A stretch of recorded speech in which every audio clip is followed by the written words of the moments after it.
Digitalisation के इस दौर में ऑनलाइन ट्रांजैक्शन करना पहले से कहीं ज़्यादा सुविधाजनक और आसान हो गया है। इसमें यूपीआई, यूनिफाइड पेमेंट्स इंटरफेस, एक गेम चेंजर की तरह उभरा है।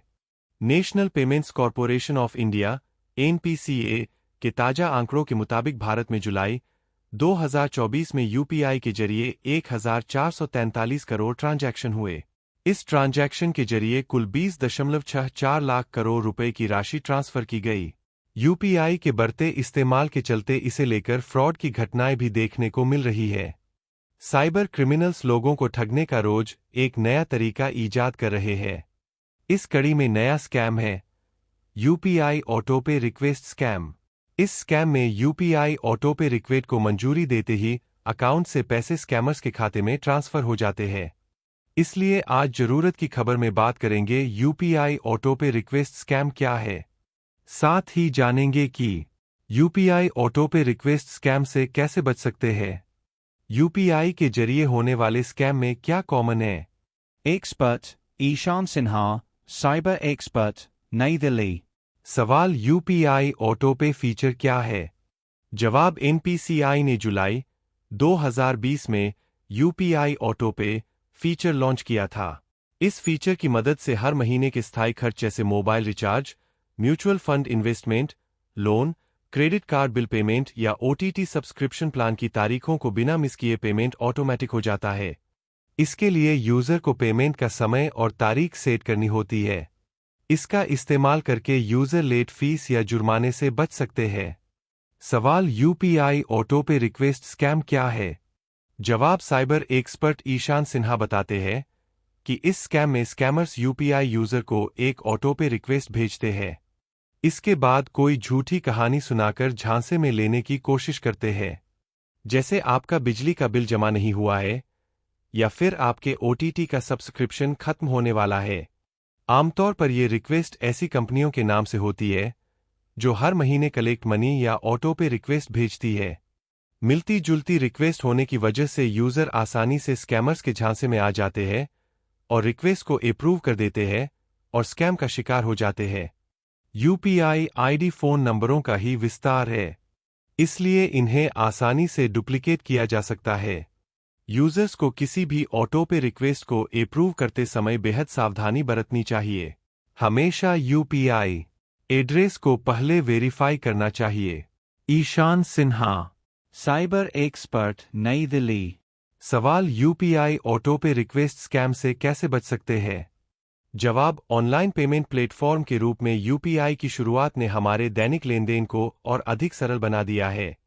लेकिन भारत में यूपीआई फ्रॉड के मामले भी आम होते जा रहे हैं। वित्त मंत्रालय के आंकड़ों के मुताबिक वित्तीय वर्ष 2022 से 23 में यूपीआई फ्रॉड के 95,000 से अधिक मामले सामने आए। साइबर क्रिमिनल यूपीआई फ्रॉड के अधिकांश मामलों में यूजर को डर, लालच या इमोशनली ब्लैकमेल करते हैं। यूपीआई फ्रॉड का शिकार होने से बचने के लिए हमेशा सतर्क और इन स्कैम के अलग अलग तरीकों को लेकर जागरूक रहने की जरूरत है। नीचे दिए ग्राफिक से समझिए कि यूपीआई ऑटोपे रिक्वेस्ट स्कैम से कैसे बच सकते हैं। यूपीआई ऑटोपे रिक्वेस्ट स्कैम से बचने के लिए इन बातों का रखें ध्यान। अपने बैंक अकाउंट को यूपीआई आईडी से सीधे लिंक करने से बचें। यूपीआई ऑटोपे के लिए सीमित बैलेंस वाले वॉलेट का इस्तेमाल करें। यूपीआई रिक्वेस्ट को अप्रूव करने से पहले यूपीआई एड्रेस को वेरीफाई जरूर करें। जिस सर्विस प्रोवाइडर के आप ग्राहक नहीं हैं, उसकी रिक्वेस्ट अप्रूव न करें। अनजान नंबर से यूपीआई रिक्वेस्ट के लिए आई कॉलर को इंटरटेन न करें। इसके अलावा यूजर किसी मैसेज, वेबसाइट, ऐप की ऑथेंटिसिटी जांचने के लिए नॉर्टन जीनी ऐप का इस्तेमाल कर सकते हैं। यह app email, social media message और टेक्स्ट मैसेजिंग के माध्यम से प्राप्त धोखाधड़ी वाले मैसेज से बचाने में मदद करता है। सवाल यूपीआई आईडी के जरिए साइबर क्रिमिनल्स किस तरह लोगों के साथ फ्रॉड करते हैं। जवाब साइबर क्रिमिनल्स यूजर को अपना शिकार बनाने के लिए फिशिंग, सिम स्वैपिंग या नकली यूपीआई आईडी बनाने जैसे हथकंडे अपनाते हैं। यूपीआई आईडी के जरिए होने वाले कुछ कॉमन फ्रॉड। खुद को बैंक प्रतिनिधि बताकर सवाल पूछते हैं। आपका पिन या पासवर्ड जानने का प्रयास करते हैं। फेक यूपीआई क्यूआर कोड भेजकर यूजर को फिशिंग वेबसाइट्स या ऐप्स पर ले जाते हैं। बैंक प्रतिनिधि या कस्टमर बनकर आपका यूपीआई पिन या ओटीपी पूछते हैं। यूजर को विश्वास दिलाने के लिए फेक पेमेंट स्क्रीनशॉट भेजते हैं। फर्जी फिशिंग ईमेल भेजते हैं, जिसे ओपन करते ही आपकी सेंसिटिव जानकारी हैक हो जाती है। सवाल, साइबर क्रिमिनल्स यूपीआई फ्रॉड को अंजाम कैसे देते हैं? जवाब, साइबर एक्सपर्ट ईशान सिन्हा बताते हैं कि अधिकांश मामलों में देखा गया है कि यूपीआई स्कैम में स्कैमर्स एक ही तरह के पैटर्न को फॉलो करते हैं। नीचे दिए इन स्टेप से इसे समझ सकते हैं। स्टेप 1, साइबर क्रिमिनल आमतौर पर टेक्स्टिंग या ईमेल की बजाय यूजर को कॉल करते हैं। खुद को एक बैंक प्रतिनिधि या पेमेंट ऐप का कस्टमर केयर अधिकारी बताते हैं। स्टेप 2, वेरिफिकेशन के नाम पर वह आपकी जन्मतिथि, नाम, ईमेल जैसे प्रश्न पूछते हैं। स्टेप 3, अधिकांश मामलों में देखा गया है कि हैकर्स आपसे बात करने के लिए ऐप या वेबसाइट में तकनीकी दिक्कत बताते हैं। वे आमतौर पर झूठी कहानियां बुनते हैं। स्टेप 4, जब स्कैमर आपको अपने झांसे में ले लेता है, तो यूजर को फोन पर एक एप्लीकेशन डाउनलोड करने के लिए कहता है। इनमें से कुछ ऐप्स एनीडेस्क और स्क्रीन शेयर है, जो गूगल प्ले स्टोर पर उपलब्ध है। स्टेप 5, एनीडेस्क या इस तरह के एप्लीकेशन को डाउनलोड करते समय यह अन्य ऐप्स की तरह प्राइवेसी की परमिशन मांगते हैं। स्टेप 6, जब ऐप सभी जरूरी परमिशन ले लेता है, तो स्कैमर यूजर की जानकारी के बिना उसके फोन को हैक कर लेता है और यूपीआई अकाउंट से लेनदेन शुरू कर देता है।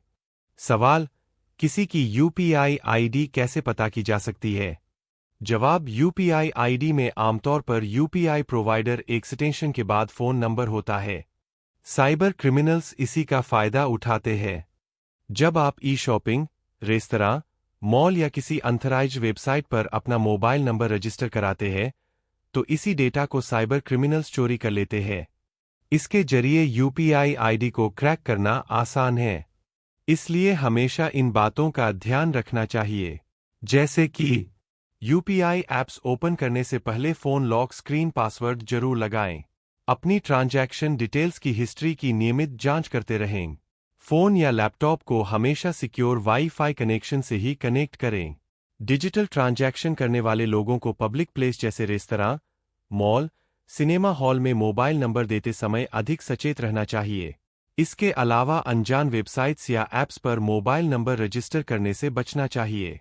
फाइनेंशियल सिक्योरिटी के लिए अपना यूपीआई पिन नियमित बदलना चाहिए। अगर यूपीआई को लेकर कोई धोखाधड़ी नजर आए तो तुरंत अपने बैंक से संपर्क करना चाहिए। स्कैमर्स के खिलाफ शिकायत दर्ज कराने के लिए साइबर हेल्पलाइन नंबर 1930 से संपर्क कर सकते हैं।